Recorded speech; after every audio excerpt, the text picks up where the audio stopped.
आइए अब ये समझते हैं कि जीएसटी के प्रावधानों के अंतर्गत section 140 subsection 3 of the GST act क्या बोलता है कि हमें किस प्रकार से जो हमारा 30 जून को जो स्टॉक होगा उसके लिए हमें जो carry forward of the credit मिलेगा वो किस प्रकार से होगा। तो मैं अनुराग सिंघल हूँ। इस चैनल के माध्यम से जितना थोड़ा बहुत मुझे आता है मैं अपने व्यूअर्स के साथ शेयर करता हूँ। तो आप हमें सब्सक्राइब कर सकते हैं इस चैनल पे ताकि हम अपने साथ आपकी नॉलेज शेयर कर सकें। नाउ द स्ट्रक्चर जो उसने हमने किया है कि करेंटली ड्यूटी स्ट्रक्चर कैसा है इस देश में, जीएसटी आने के बाद कैसा आएगा। अब जो 3 सिनारियो इमर्ज करते हैं कि आपके पास ड्यूटी इनवॉइस है, स्टॉक 12 महीना से पुराना तक ही है, सो इट इज 30 जून 2016 और आफ्टर। एक सिचुएशन होता है कि स्टॉक तो 30 जून के बाद का है 2016 का, बट ड्यूटी इनवॉइस अवेलेबल नहीं है, तो क्या एक्साइज का मुझे बेनिफिट मिलेगा। और एक सिनारियो ये बनता है कि स्टॉक 12 महीने से भी ज़्यादा पुराना है, तो फिर फर्क नहीं पड़ता चाहे मेरे पास ड्यूटी इनवॉइस अवेलेबल हो कि नहीं हो, एक्ट क्लियर है कि आपको कोई इसका क्रेडिट नहीं मिलेगा।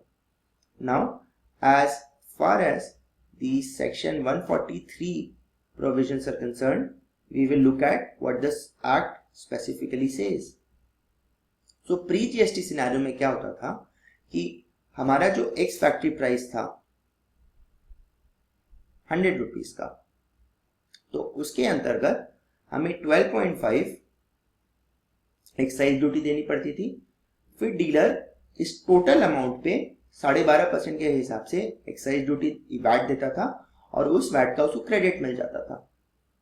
डीलर अपना एक मार्जिन सेटअप करता था 20 रुपए का और इस कंप्लीट अमाउंट पे 100, 12.5 और 20 पे मिला के 12.5% वैट लगा के 149.1 चार्ज करता था। सो एक्स फैक्ट्री प्राइस वाज 100, उस पर एक्साइज ड्यूटी लगती थी 12.5, टैक्स बिट फॉर वैट बन जाता था 112.50, उस पर वैट लगता था 14 रुपये 10 पैसा, पर ये पूरा उसको सेट ऑफ मिल जाता था, तो उसका नेट प्राइस 112 रुपये 50 पैसे रह जाता था।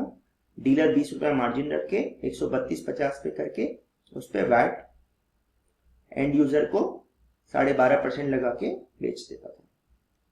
अब पोस्ट जीएसटी क्या होगा कि एक्साइज और वैट के जगह हम सीजीएसटी और एसजीएसटी देंगे 14% और इसका हमें पूरा क्रेडिट मिल जाएगा। That's the beauty. So dealer का नेट कॉस्ट जो 112 रुपये 50 पैसे था वो घट के 100 रुपये रह जाएगा।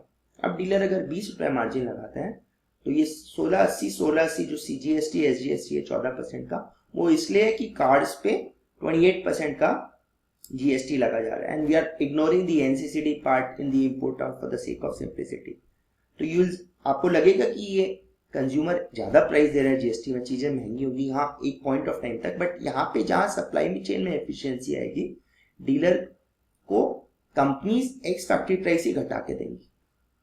तो 100 पे 14 सीजीएसटी 14 एसजीएसटी पूरा इनपुट मिल गया, नेट प्राइस फॉर डीलर 100 रुपए, डीलर अपना 20 रुपए मार्जिन रख के 120 पे 14% सीजीएसटी एसजीएसटी लगा के 153.6 कलेक्ट करता है। तो आपको इनपुट टैक्स क्रेडिट अपने क्लोजिंग स्टॉक पे कब मिलेगा? जब आपका रॉ मटेरियल या आपका सेमी फिनिश गुड्स या फिनिश गुड्स टैक्सेबल सप्लाई के अंतर्गत आता है। अगर वो एग्जाम सप्लाई में आता है तो आपको उसका कुछ भी नहीं मिलने वाला और आपके पास कुछ डॉक्यूमेंट्री एविडेंस होना चाहिए, चाहे वो टैक्स इनवॉइस है, डेबिट नोट है, क्रेडिट नोट है या सप्लीमेंट्री इनवॉइस है। और ये जो भी डॉक्यूमेंट्स है वो 12 मंथ्स के पहले तक के होने चाहिए, नॉट आफ्टर 12 मंथ्स। तो अगर आपके पास स्टॉक विद इन 12 मंथ्स है और आपके पास इनवॉइस अवेलेबल है तो ये देखिए जो हमने 12.5 रुपये एक्साइज दिया था हमें उसका पूरा बेनिफिट मिल जाएगा और ये जो सिचुएशन ऐसा चल रहा है वो चलेगा। So that will be the beauty of the whole thing. You will get a completely आपके लिए वन टाइम गेन हो जाएगा 30 जून को। जितना स्टॉक है आपके पास और आपके पास उसका जो एक्साइज बिल है वो आपको पूरा बेनिफिट मिल जाएगा। अब गवर्नमेंट इस सिचुएशन के साथ भी डील करने की कोशिश करी कि आपके पास ये टैक्स पेड का डॉक्यूमेंट्स नहीं है, तो उस केस में जहां जीएसटी की रेट 18% से ज्यादा है या 18% है तो वहां पे 60% डीम क्रेडिट मिलेगा अगेंस्ट सीजीएसटी ड्यूज।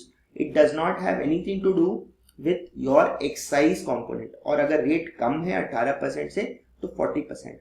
ये एक्ट बोलता है कि अ रजिस्टर्ड पर्सन जिसने स्टॉक होल्ड करता है shall be allowed to avail input tax credit on the appointed date in respect of which he is not in possession of any document। तो वो 60-40 के हिसाब से आपको लगेगा। तो क्या सिचुएशन है कि स्टॉक 12 महीने के पुराने तक का ही है, इनवॉइस अवेलेबल नहीं है, जीएसटी रेट 18% से कम है। तो आप देखेंगे कि मैं सीजीएसटी जो 16 रुपये 80 पैसा कलेक्ट कर रहा हूँ, गवर्नमेंट मान लेगी कि उसका 40% 6 रुपया 70 पैसा माफ है और मेरे को सिर्फ बैलेंस पैसा ही सरकार को जमा करना है अपने कंज्यूमर से कलेक्ट करके। तो ये मेरे लिए वन टाइम गेन हो जाएगा।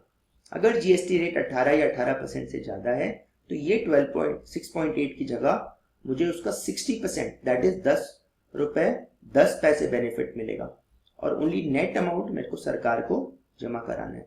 And in case the stock is older than 12 months तो मुझे 0 क्रेडिट मिलेगा अगेंस्ट एक्साइज ड्यूटी पेड। और देयरफॉर यही आपको सलाह दी जाएगी कि आप अपना सारा स्टॉक सल्टा दें। अगर आईजीएसटी के साथ ऐसा होगा कि आपके पास ड्यूटी पेड के इनवॉइसेस नहीं है तो वो 30% और 20% के हिसाब से आपको दिया जाएगा डीम्ड क्रेडिट। एंड अगर मान लीजिए कुछ सैमसंग का टीवी है या वर्लपूल का फ्रिज है या मारुति की कार चेसिस है जहाँ पे गवर्नमेंट क्लियर है कि हर एक गुड्स का कॉस्ट 25,000 से ज़्यादा है और उस पर एक ब्रांड नेम है, आप क्लियरली आइडेंटिफाई कर सकते हैं एक प्रोडक्ट को प्रोडक्शन लाइन के साथ, उस केस में गवर्नमेंट आपको 100% एक्साइज ड्यूटी का बेनिफिट देगी। उसके लिए मैन्युफैक्चरर को एक credit transfer document also known as CTD issue करना पड़ेगा। एंड ट्रेडर या रिटेलर को 90 दिन के अंदर अपना डिक्लेरेशन फाइल करना पड़ेगा कि साहब मुझे ये टैक्स क्रेडिट चाहिए अपने ट्रांजिशन स्टॉक के लिए। To act able, the every registered person entitled to take credit of input tax under section 140 shall within 90 days of the appointed day submit a declaration electronically in form GST Trans 1।